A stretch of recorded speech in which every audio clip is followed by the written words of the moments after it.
Yes, I know. I can, but I can't. Oh, I gotta do that. I don't know. We'll just do it this way.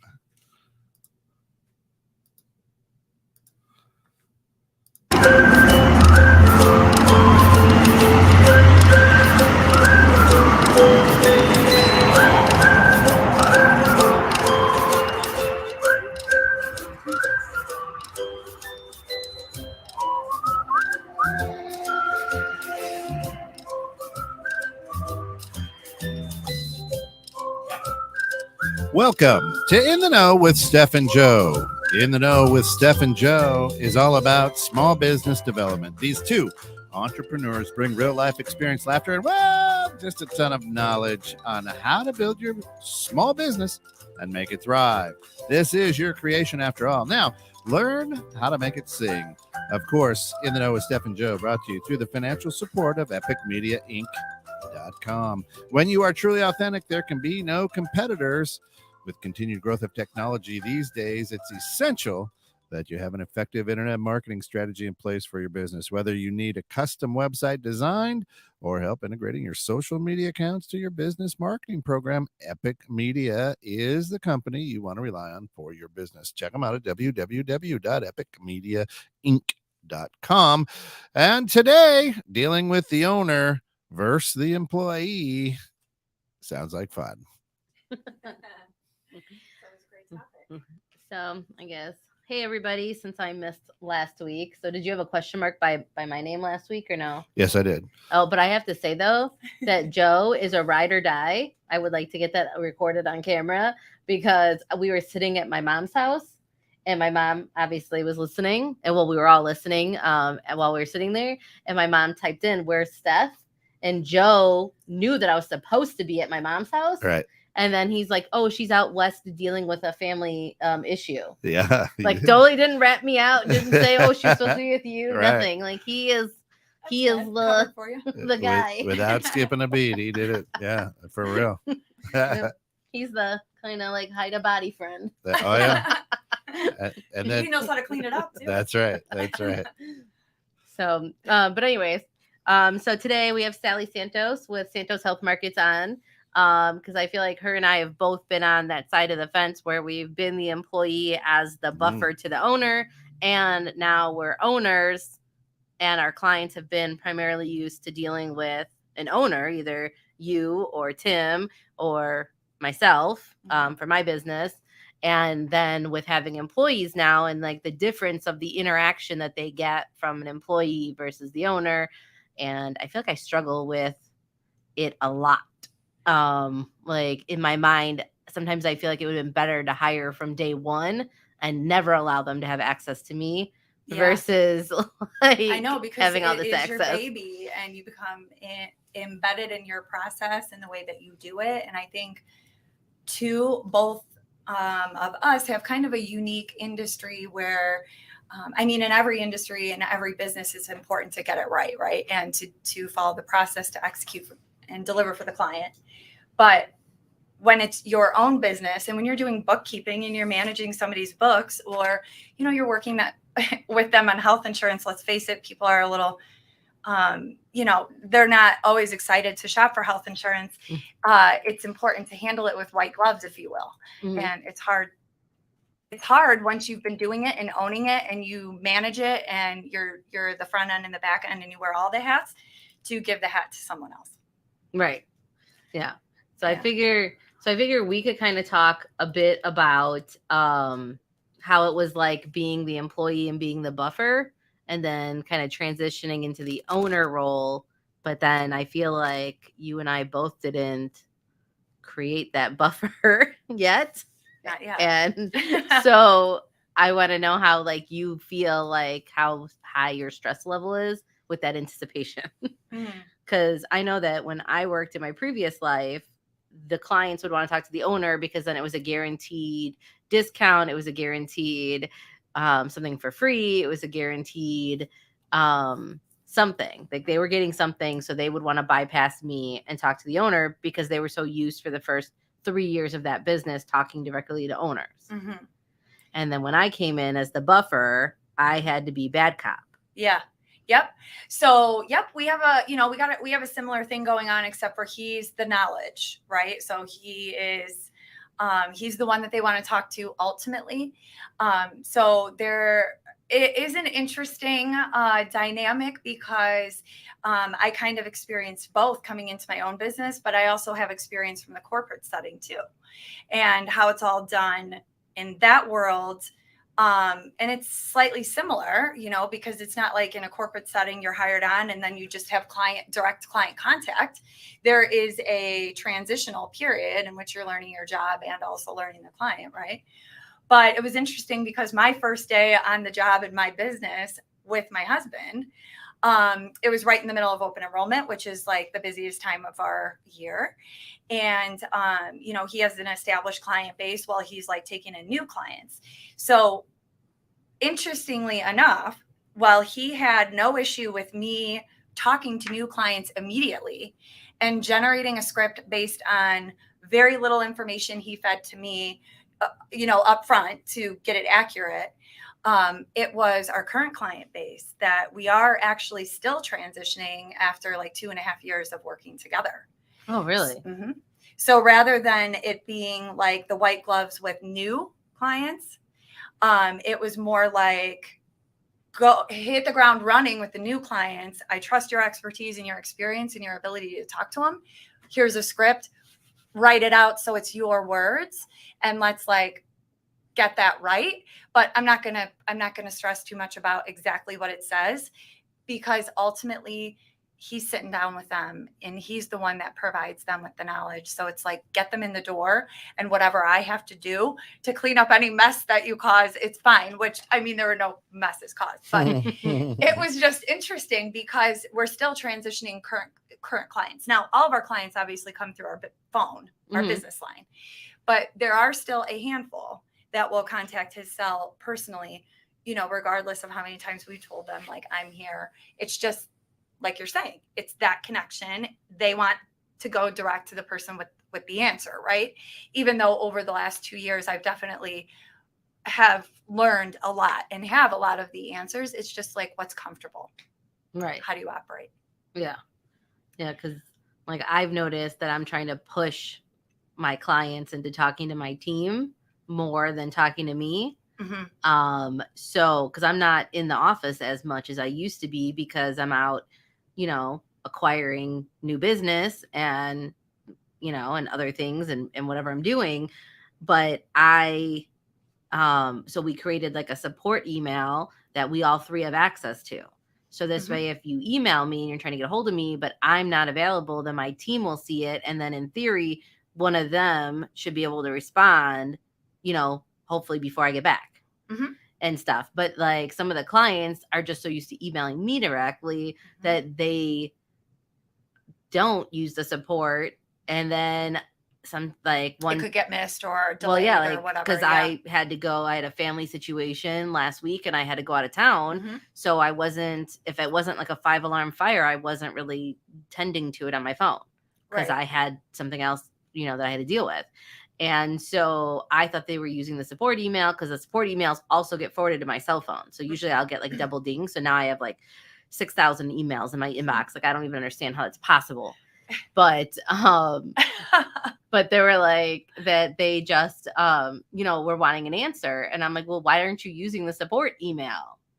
And they're like, oh, I forgot, or I didn't remember, or I didn't realize, or I didn't, I think like a good lesson there just to kind of call out is, nobody's perfect. And no matter how many processes as a business owner you put in place for your clients, sometimes things still go wrong, right? So that actually is a really good process. That's how we operate. So we only use one email for our business. I have my own email, but there was just no need to complicate things. And it makes it easier because we're pulling from the same box. So a very similar situation than what you're talking about. So if something is coming in on a day when Tim is not there, or a part of the day when he's not there, it doesn't get lost or just sit there, because I'll see it and either tend to it or flag it or whatever we're doing with it. Right. But sometimes things still get lost because maybe they'll text him and that's not the process. And he'll forward it to me, but it's on my cell phone and that's personal stuff. And I'll be like, oh yeah, I'll get to that. And then I never do. But I think the pooled email is a really good way of operating when you're kind of all servicing the same clients and you're all working the same process, because not only does it enable you as a business owner to see what's coming in if you want to, right? Mhm. Or how they're responding to it. But like you're saying, hopefully it helps speed up the process. Yeah, I think I'm going to have to add it to my signature, because we send out an email to all of our clients. And then it's also included now, I believe, in the welcome email that they get when they accept our contract, to use the support at stephsbooks.com. Yeah, it has to be, because a new client we just signed is using it like right off the bat. So I was like, oh, this is amazing. They follow the directions. New clients are always better because you're not teaching them, Right. You're not reteaching them.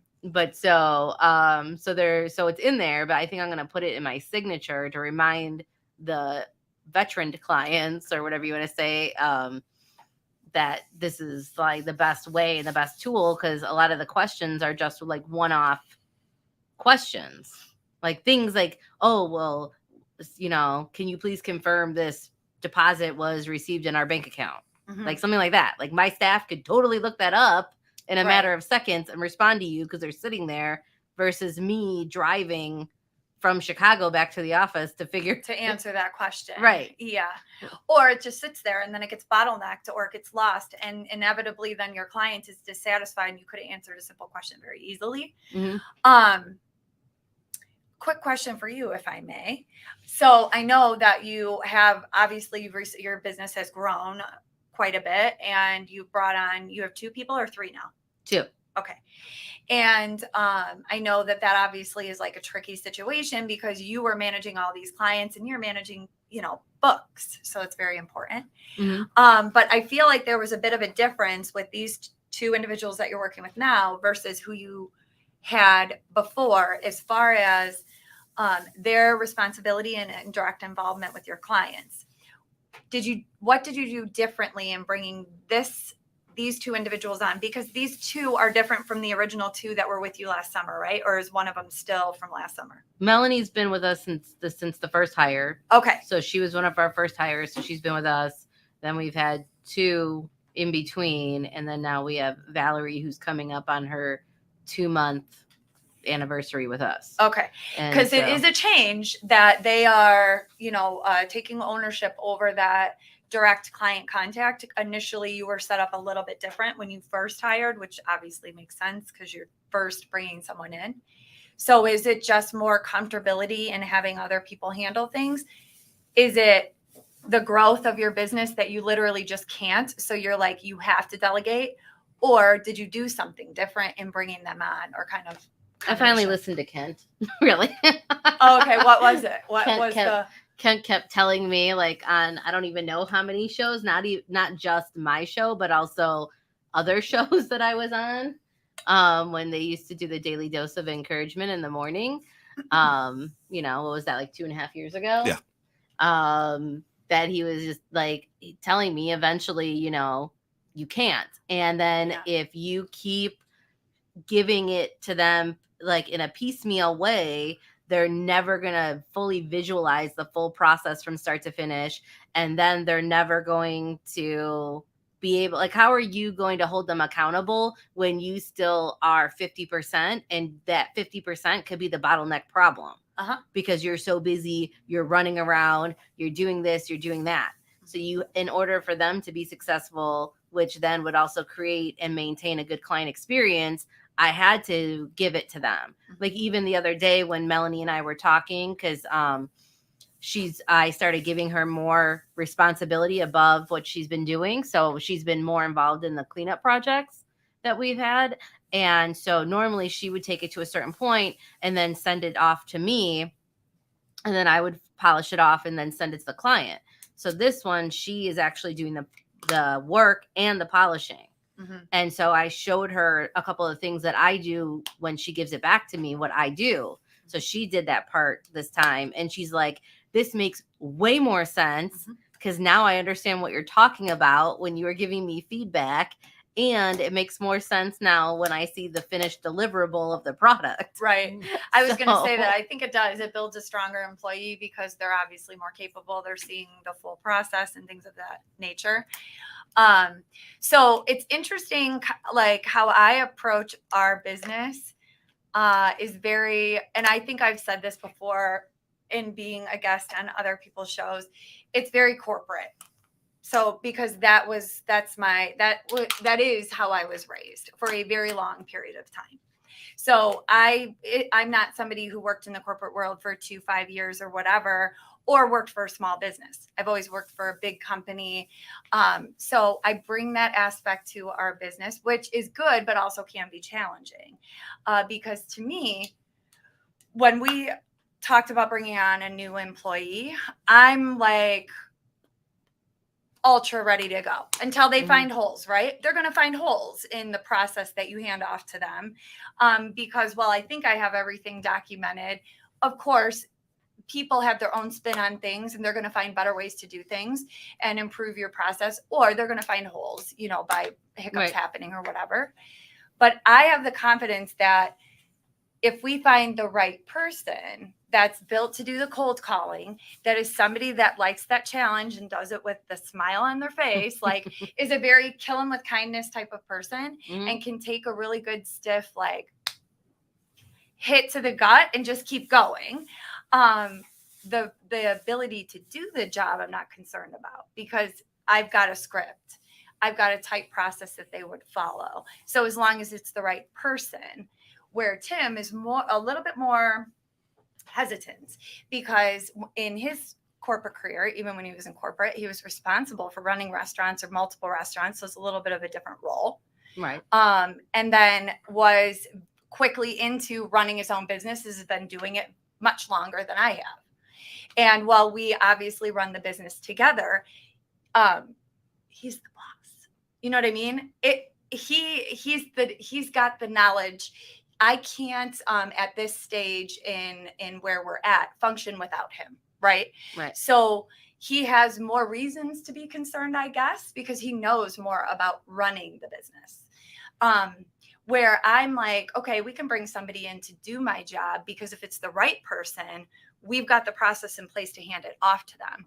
Where him in teaching me how to do his job, there's a lot more depth there as far as learning plans and delivery and sales tactics. And I could go on and on about that. So the difference may be, as we talk about dealing with the boss as versus employee, and all three of us have been employees at some point, right? Is I heard a CEO, I visited with her on Thursday, and she's dynamic, and she's like, listen, my job is to sell my vision and help each employee understand where their handprint belongs in that. Right. So as you guys were employees, do you find it easier, you gals, do you find it easier to deal with hard situations as the owner or as the employee? And has your mentality about that changed? I like it more as the owner. Yeah. I like it because, well, I guess, I mean, I would handle it pretty similar as the employee because my last 3 jobs before I opened up Steph's Books, I really didn't have a hard defined boss. I mean, there was a boss, but I really had free range to do whatever I wanted. There was nobody that really said anything. But as Rich has stated before on the show, I just have a very strong skill set to be a professional asshole when I am. There's been, I think, maybe just lean into your natural talents. Yeah. There's been maybe 2 times in my whole working life where a client or customer, whatever you want to say, has gotten me to the point where I've been emotional because I just was so upset by the conversation. But now I don't have to answer to anybody. I could say realistically whatever I want to say and however I want to say it. And I always use the rule of thumb that if the client raises their voice first or swears first and they don't respect me, then I could take the conversation wherever I want. Usually I tell them that they're not conducting themselves in a proper format in general public, and that they're not going to talk to me that way. But like my staff, they're a little bit more timid, and I don't think they'd have the courage to say that to somebody. But I don't know if that's because I worked in construction for 15 years and there's nothing you're going to say to me that I haven't heard already. Like, I mean, I think, okay, so this is an interesting question because I really am the employee and the boss. And sometimes I want to be the employee and I'm told, you're the boss, you've got it, you don't need my take on this or whatever. So it's an interesting dynamic. However, in that situation where we're dealing with a sticky client or where we have to like fire a client, if you will, that happens, right? I think interestingly enough, to get to that point in your business is like a prestigious place to be, because to walk away from a client relationship says that you can afford to walk away from it, right? So Rich calls it "fuck you money." So, right. Interestingly enough, I'm the muscle in the office. So when that doesn't surprise me. You have that same skill set that I know that I have, like, because I've heard stories when you've discussed a difficult client and we've bounced things off of each other when I've had a difficult client or whatever. Your choice of wording and tone is exactly the same way. You're not being disrespectful. You're not being rude. It's just not. It's very matter of fact, and like you're just not compatible. And when you're dealing with that kind of level of intimate thing with somebody, whether it's their books or their insurance, you need to like the person you're working with to make sure that everybody could be successful. Yeah. And they, and in our situation, they have to trust us. Yeah. And when we start coming up against situations where it's like, you know, we've had some interesting things occur, and it really does blow my mind how people behave. Because in a corporate setting, to be honest with you, I would not ever run into that, which is why it blows my mind that people act sometimes how they do in our office. I don't think they really understand what we're doing there sometimes when they pop off like this. Right. It's like you wouldn't do that at Meijer, or if you were like at a doctor's office, maybe you would. I don't know. But yes, because the reason, and I think you'd probably agree with why you feel comfortable doing this. The reason why I'm comfortable doing it when it happens is because I know that I can evaluate that it's the right reaction. Like, I'm not the one being emotional about it. It's gotten to a level of appropriateness that we literally can't do business, right? Because of the compatibility, like you had mentioned. Right. But also, I'm so confident in our ability to do our job well that if you're not satisfied, this might be a little like straightforward. That is your issue. It is not us. It really isn't. So again, it goes back to the compatibility. If you're not satisfied with what he's saying to the point that you're going to audibly react, or something is happening in the office that makes me like come and interject, then, you know, it is the right decision to make. It's not us being emotional about it, if that makes sense. Also, it's really interesting how we play good cop, bad cop in the office. Being a woman, it diffuses a lot of situations too. So having like a woman in the office along with Tim, if somebody is coming in hot, they're immediately like taken down a notch as soon as they walk in and see the first person they see is me. I think it's your height. Yeah, right. I was just going to say, like, I'm scared of her too. When I worked in construction, I don't think it's because they're scared. I think it's because they're like, well, wait a second, I can't act like this. I'm scared of Steph too. I mean, like, because when I worked in construction, I mean, I room. had like an adult man that was a customer of the construction company that I was working at threatened to punch me. Nice. And like, good Lord, they're like bordering like 6 feet, like probably close to 250.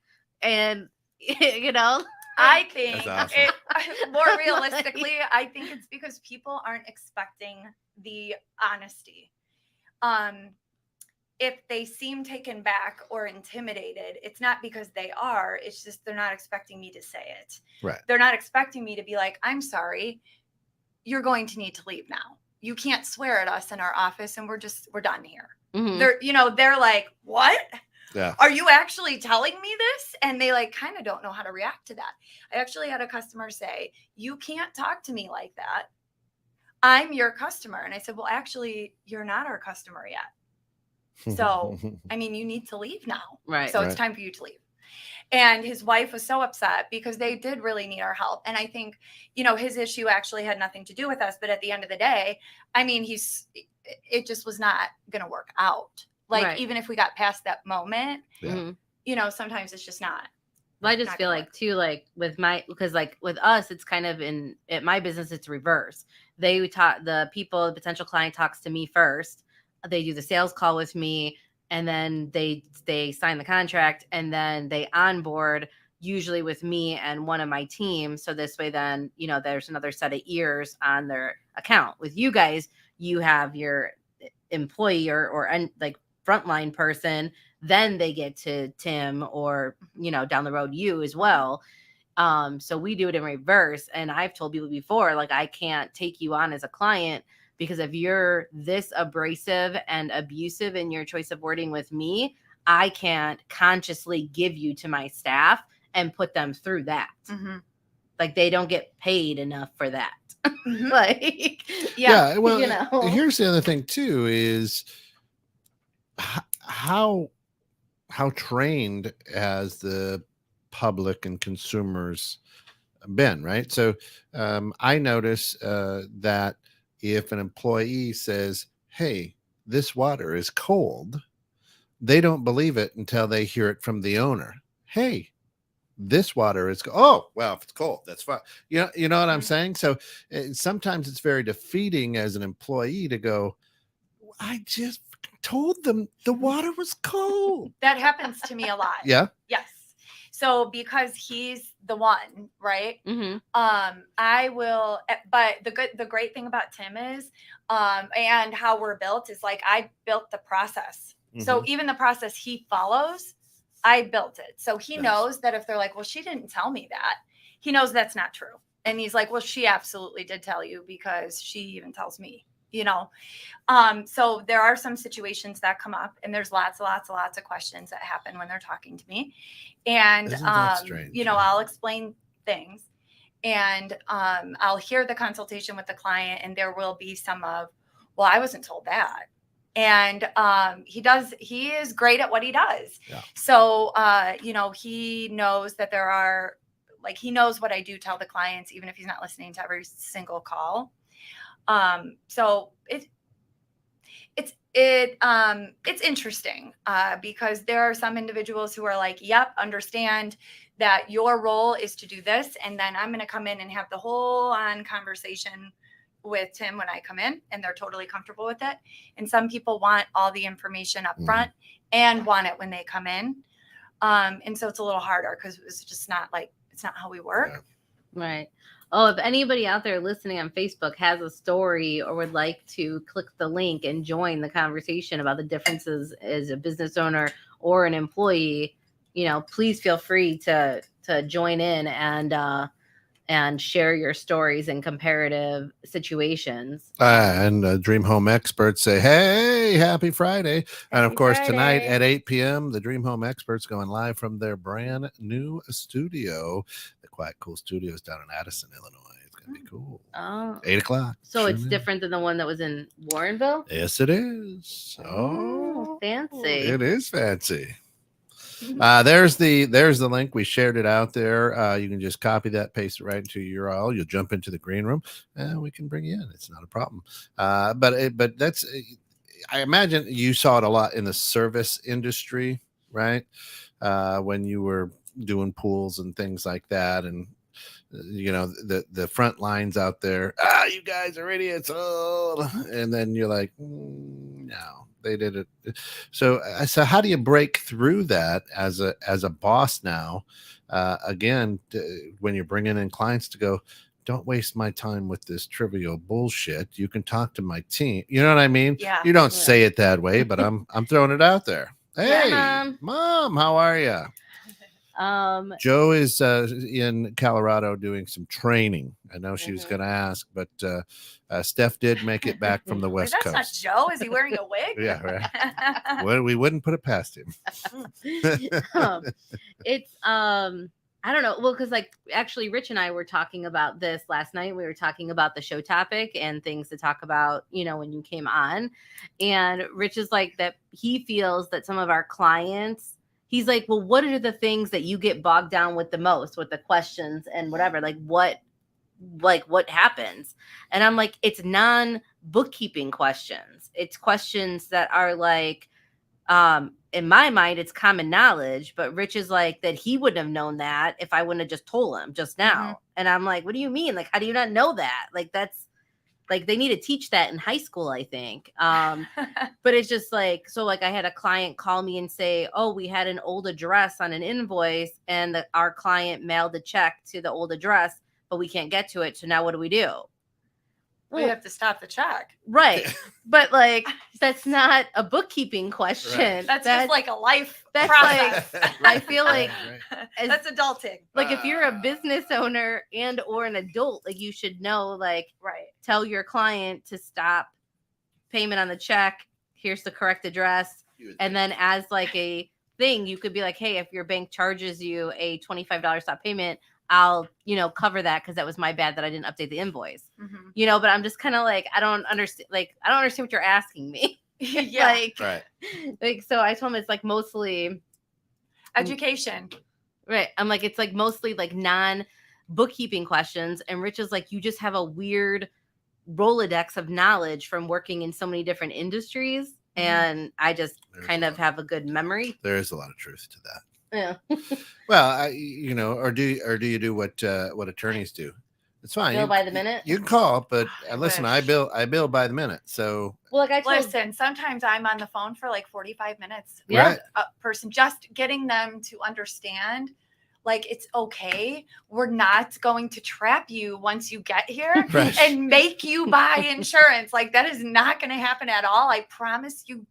It would be much better if you'd stop asking the questions and just come and talk to him. Yeah. Because he is going to be able to answer them full on.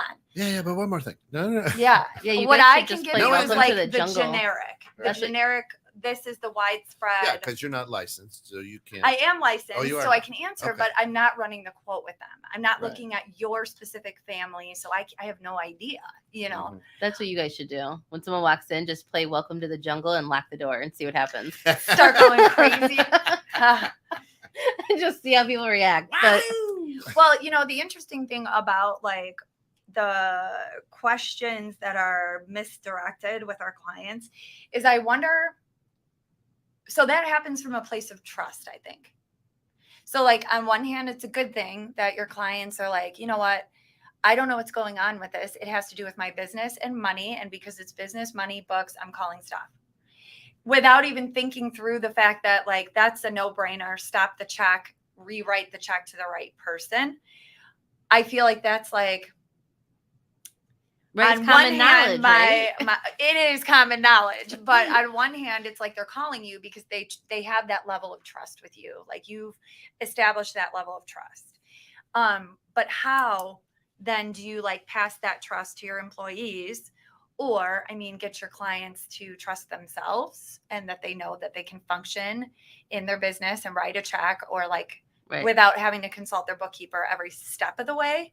Well, it's like the problem is like I feel like some of the clients don't want to talk to my staff on certain topics because like my staff, while they're really good at what they do and it's strictly bookkeeping, they just don't have as much, I would say, life experience as I have in other The industry knowledge that you sector have, just things that have what you've run nothing to into. do with it, And so it's just like one client told me that I should know all of the different licenses and login, like all the different licenses and requirements of their industry.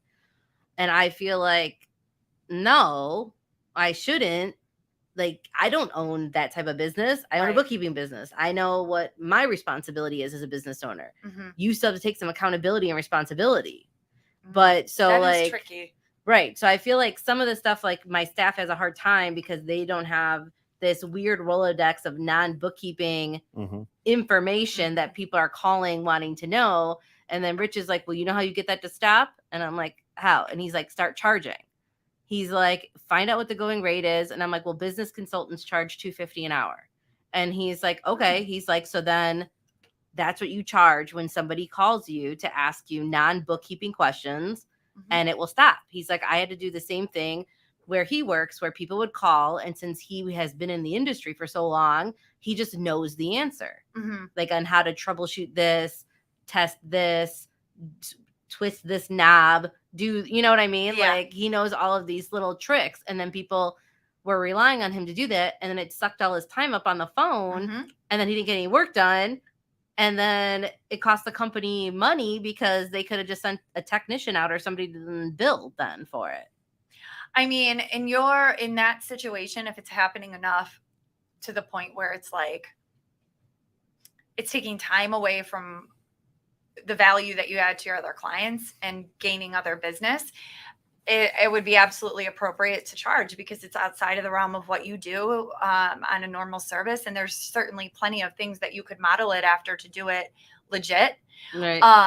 And I do think that in situations of small business, you can get stuck in being that kind of hub of knowledge for your clients, because so maybe at a point in your business, you had the capacity to do that. And it was okay to do it because you're satisfying your client, who then could be so happy with you that they refer you to somebody else.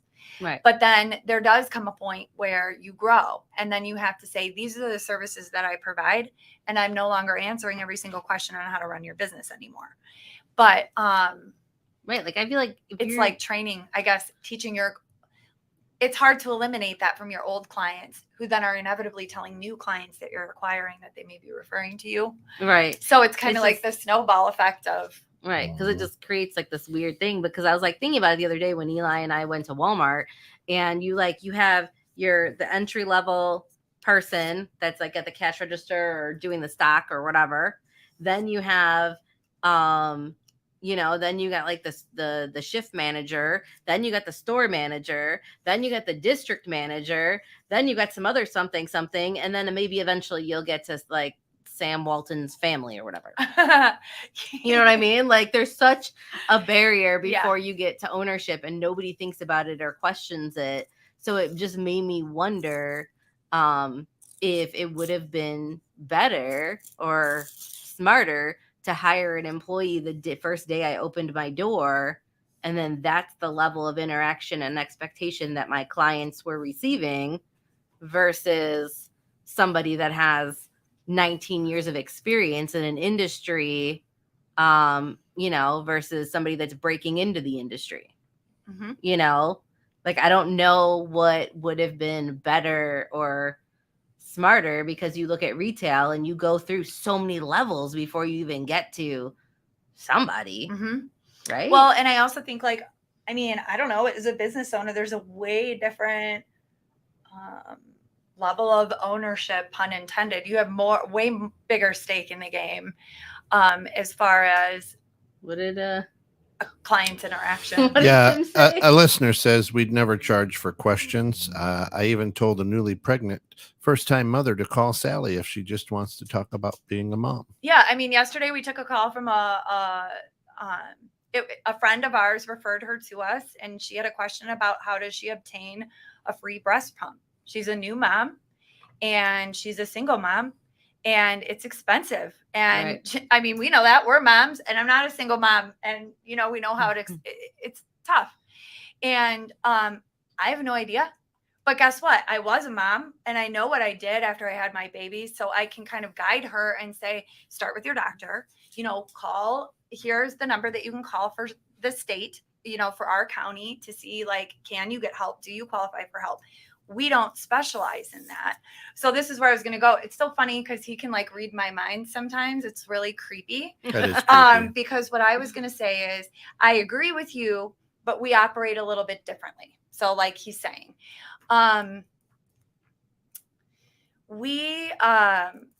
will be like that point of reference. We won't do it during open enrollment. He's not going to sit down and open people's mail and talk questions right then.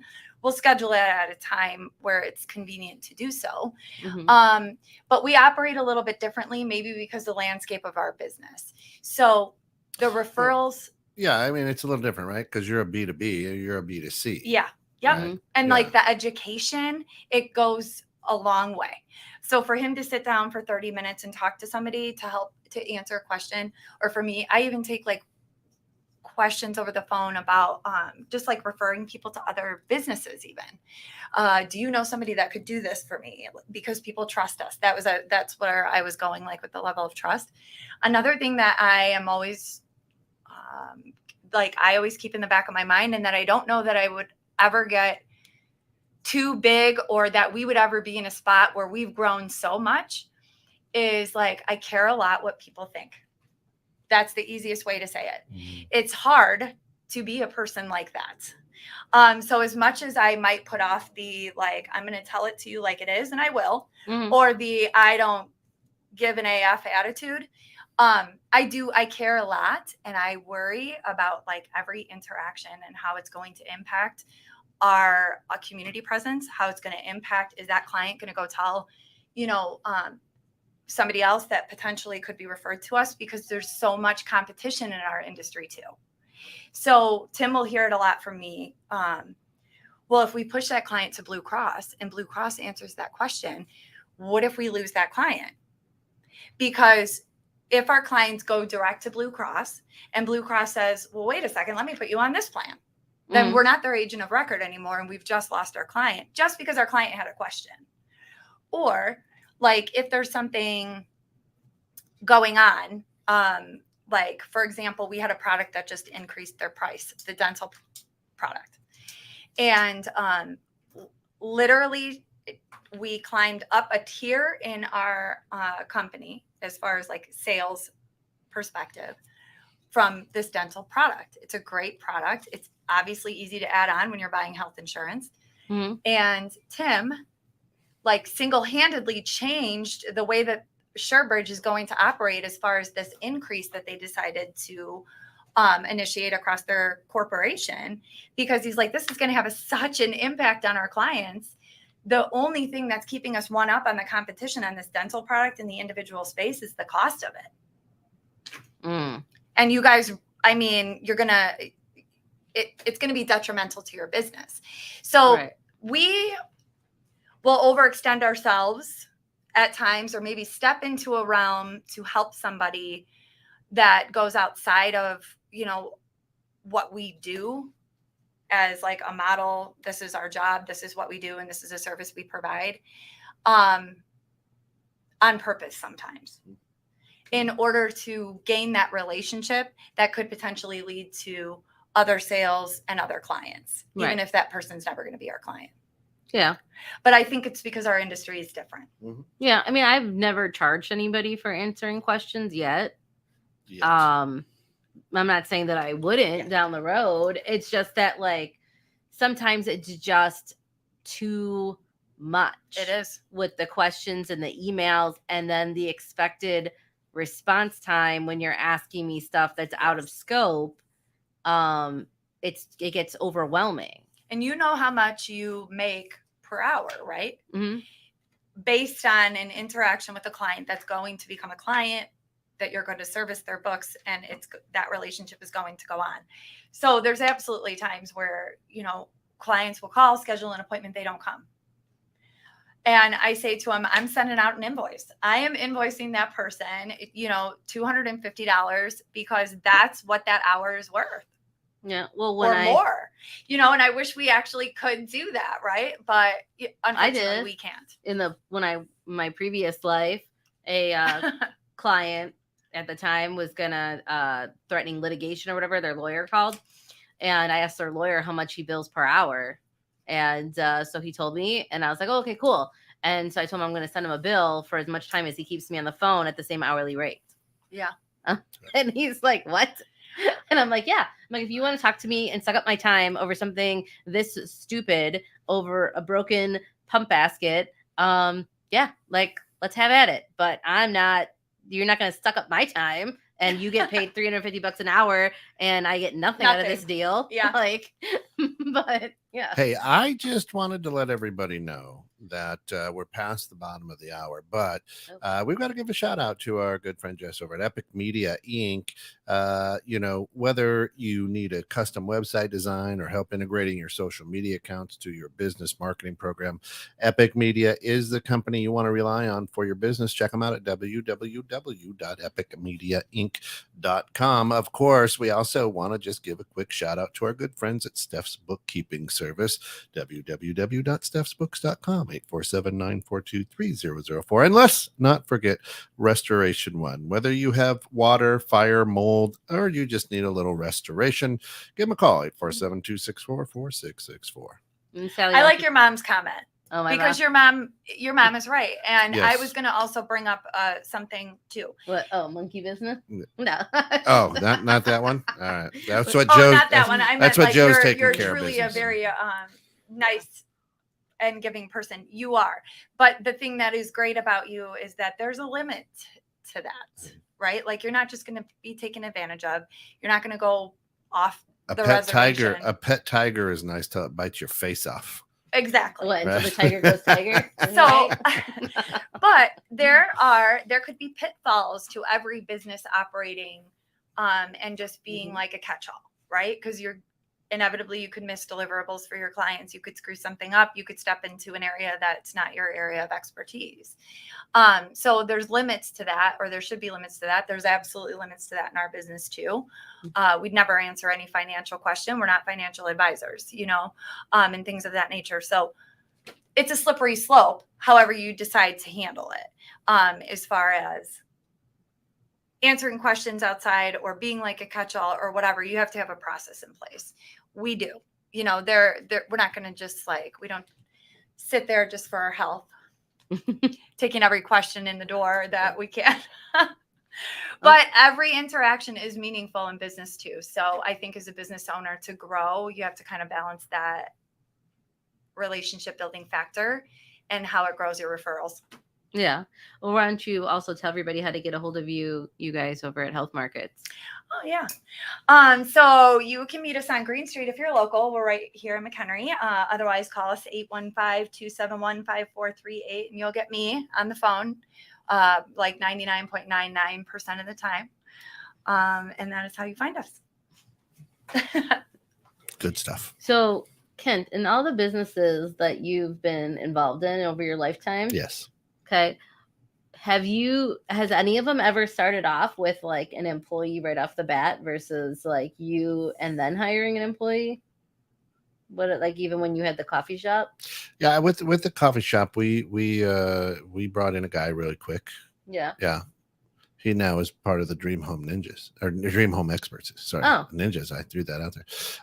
But yeah, so yeah, Mike Krejci, he was a high. We opened our store down in the old Huntley Outlet Mall. It's not there anymore, right? Yeah. And I didn't know that. And he was like one of the first guys in, and we're like, listen, man, we'll pay you if you want to come in here and make it. So we taught him everything. And he ran the shop pretty much. I was out doing sales. The other partner was stealing money. And there you go. So that's always nice. I have like the That's world's... one thing Tim would never have to worry about.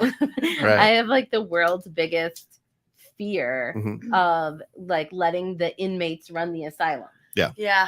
And not knowing how to do something. Like Rich and I were kind of having a debate on this the other day. And I'm like, there's not one facet of my business that I don't have a rough idea of how to facilitate. Yeah. I'm like, if one of my employees decided to quit tomorrow, I could pick up and just jump in and get, into the mix of it and get the deliverable out.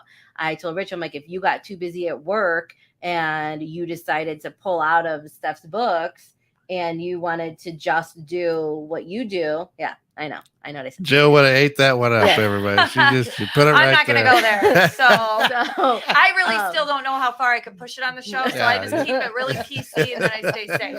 But so, like if he decided to do that, and Rich handles all of the stuff behind the scenes for us with setting up the contracts, activating this, and sending out these auto emails, and then handling the marketing side with our marketing company. So I'm like, if you left tomorrow, like, would I be as successful and as efficient as you? No. But do I have a rough idea of how to do it? Yeah. Mhm. So that's the same exact spot Tim and I are in. Like Same. I just feel like too many business owners hire and then they dump it off to the employees. Like, for example, like there's people that like some of my clients, like if their employees quit tomorrow, they have no clue how to run the software that they have in their business Yeah. that does like the dispatching. They don't know how to close out the work. They don't know how to process the credit card. Like I'm sure they'd figure it out at some point, Sure. but like it would definitely cause a Not without huge loss. Yeah. like hiccup in the workflow. Yeah. So, you're bringing up an interesting point that I think affects only small business owners, right? In like a corporate setting, you don't run into that. Like it doesn't matter necessarily how much turnover there is. Right. The boss up here is not ever going to be expected to do this person's job. It's just like they'll just find somebody else to do it. And isn't that interesting how that works? And that doesn't work for us that way. Like, why doesn't it work that way? I don't know Why if I isn't would it the same? ever be able to Do you be know that, why though. I think it is? Why is that? Being the process-oriented person I am, I think the reason that happens is because the documentation to how you operate isn't there. So as a business owner, if you further stepped away and your inmates are running your asylum, if they're not documenting how it's done, then you wouldn't be able to pick up the pieces, right? So I think in a small business, we don't follow all the steps we should. And then it could hurt us because if like documentation is part of your process, you document it all, then your people do it. Then if someone leaves, that knowledge doesn't leave with them. It stays with your business. Yes, you would still have to pick up that book and follow that step by step. It's probably still going to be clunky and not as smooth, but you would be able to do it. So do you see what I'm saying? I think like sometimes that could happen in a small business, but there's other challenges obviously, but that I think is a big one. Yeah. I had to start doing that though. Cause everything's like in my head and I can, however many clients that we have right now, I can sit down and know everything about that. Like I could tell you a bunch of stuff and tell you the process, how to find their bank statements, how to do this, how to do that. Okay, like pick one and prove it. So it's like so different for each client, So I came to realize that not everybody has the type of memory that I have. So now I started updating our CRM where there's like, instead of just like a little like 2 or 3 word little abbreviated thing that would trigger something in my mind to remember. Now I have like paragraphs of stuff in there for each of my employees. So if one left and the other one came, then they could just read my paragraph and know these are the things to watch out for with this client because they, continuously do this incorrectly and whatever, or they do this really well or whatever. So we started doing that more so. I learned that from Ron, one of my first partners, and he's like, you got to memorialize everything. And I'm like, yeah, of course we do. Yeah, sounds good, right? And then Ron passes away, right? And then I get Pete, and Pete's doing a certain part of the business here, and we should memorialize that. Well, then that idiot decides to die, right?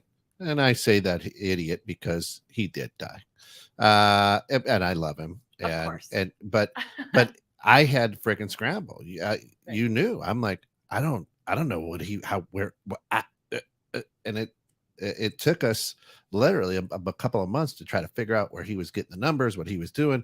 And literally I was like, mother, I should have listened to Ron. We should have done this 6 months ago or whatever it was, a year ago. A year ago, right? Yeah. Because you had to use the a medium to get the passwords from Pete to So figure true. this out. What is that for real? Yeah. Oh yeah. Wow, what a cool story! Yeah. I need to know this. I have Yeah, to it's crazy. know this Yeah. story. Yeah.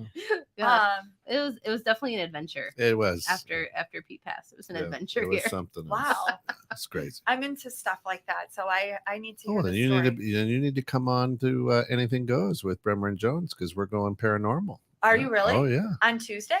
Like well, on Wednesdays now. on Wednesdays. We moved it to Wednesdays, Oh. but it's just one Wednesday a month for the summer. Okay. Yeah. When is the Wednesday? I'll let when you. is this I'll let you happening? know. Okay. I popped We don't in know on yet. their last show because I just Yeah. happened to be coming to my office for Right. something. Hey. And I popped in, and they got scared because you can't see me over Right. the I edge. Yeah. literally thought a ghost So they're was talking walking about in. ghosts and all this stuff, and then the door opened. Oh, that's funny. But yeah, It was so- crazy. But I think you make a good point, though, Steph, that like there's just certain dynamics that you have to deal with and just be prepared to Yeah. manage as a small business owner. And one of them is that I don't think I don't know, if you're good at what you do, you can't fully step away because it's your baby. You know what I mean? Like, yeah, you leave your baby with the babysitter, but you always come home. Mm-hmm. So, you know, Right. your business is kind of the same thing. A lot of people come home. Well, I mean, you hope you come home. I usually come Right. home.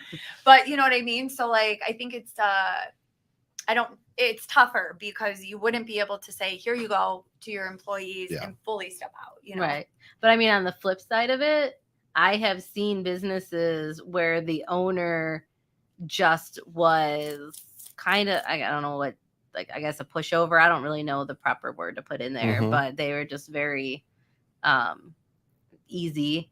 I don't know. So anyways, once they stepped out of the certain role and they allowed an employee that was a little bit more aggressive to handle the situations, their profit margin increased like dramatically because the owner's answer was just to give away stuff for free versus actually Manage the situation. fixing the problem that's causing this to continuously happen. Like if it was like a scheduling issue where they missed the job because there was an issue with dispatch. Instead of fixing dispatch, it was just, I'll just give you free service, or I'll just give you a free, fire bowl or whatever. And What's a fire bowl? those like, those big like you could get them like a bronze finish and they have the little glass beads inside and the fire. Yeah. Okay. Yeah. Okay. So, just give them something for free just to pacify them so they stop yelling versus Actually solving the actual problem. And then once they put somebody that was a very process-driven individual in that role, they were able to solve the problem so it stopped happening, but also in turn increase the profit margin because now the clients didn't have access to the owners anymore and they we're getting all the free stuff. Right. Again, you hear that word, process. Yeah. It means it's like so important. And I know I'm always preaching it and it is like everything that I do and I'm so passionate about it, but it's true. And I wonder that I know that there are a lot of small business owners that are friends of mine that are like, this year I'm not giving out any discounts. Like it hurt my business so much. Well, why did you do that? Well, because this person was unhappy or didn't understand what my service was or whatever the case may be. But to your point, like develop something to fix that then. Right. Not everybody is looking for something for free. No. Right. When they're dissatisfied. Right. They're still upset. They just got it cheaper. Right. Exactly. Or for free. Yeah. Yeah. So it's just not just, about like the owners, I'm just saying, because part of our conversation today about the owners doing things a little bit better than the staff because they're just more seasoned and more veteran in the industry or just the business overall. Mm-hmm. But there's also, the flip side of it where I've seen where it was the best other thing way. that could have ever happened for the business to be successful and be taken to that next level is to get the right person. So the three of us were at a meeting together a couple weeks ago when we were talking about Google reviews. I know we only got a couple of minutes here, but do your employees or does an employee worry as much about a Google review as what the owner does? And then like, hey, screw it, whatever.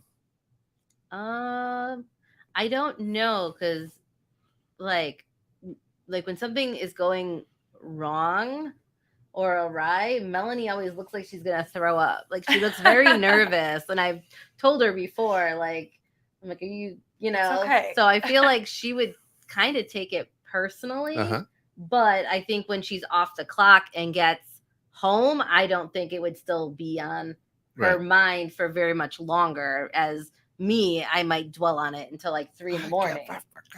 I you know. think if they're a good employee, they should care enough to understand like their level of accountability in whatever was being said in the Mhm. review, or be passionate enough about their role that they play in your business to care. But I think like in a small business setting, the business owner is always going to care more because it's directly like on their name, right? Yeah, and I think that's a big thing to also talk about, because a lot of the employees that you may hire as a small business owner may come from a corporate or a huge, where, hey, I can be a jerk and get lost in the shuffle. But now, hey, it's me and you are the boss and owner, and I am the employee. So, you probably got to have that process again, or that conversation to go, listen, it's not like when you were working at Walmart. You can't be at Walmart. We've used Sam Walton several times today. That's why. And Meyer. So It's funny that you mentioned that, because one of the value points that I bring to our clients is you're always going to get me or him. You're never going to have anybody else. It's always just going to be us. Yeah. And that's the value point. So we're not going to hide that there's not all these levels of people that you're going to have to go through. Right. You're not going to talk to Tim and Sally and then all of a sudden call and get, Johan from another country. It's not going to happen.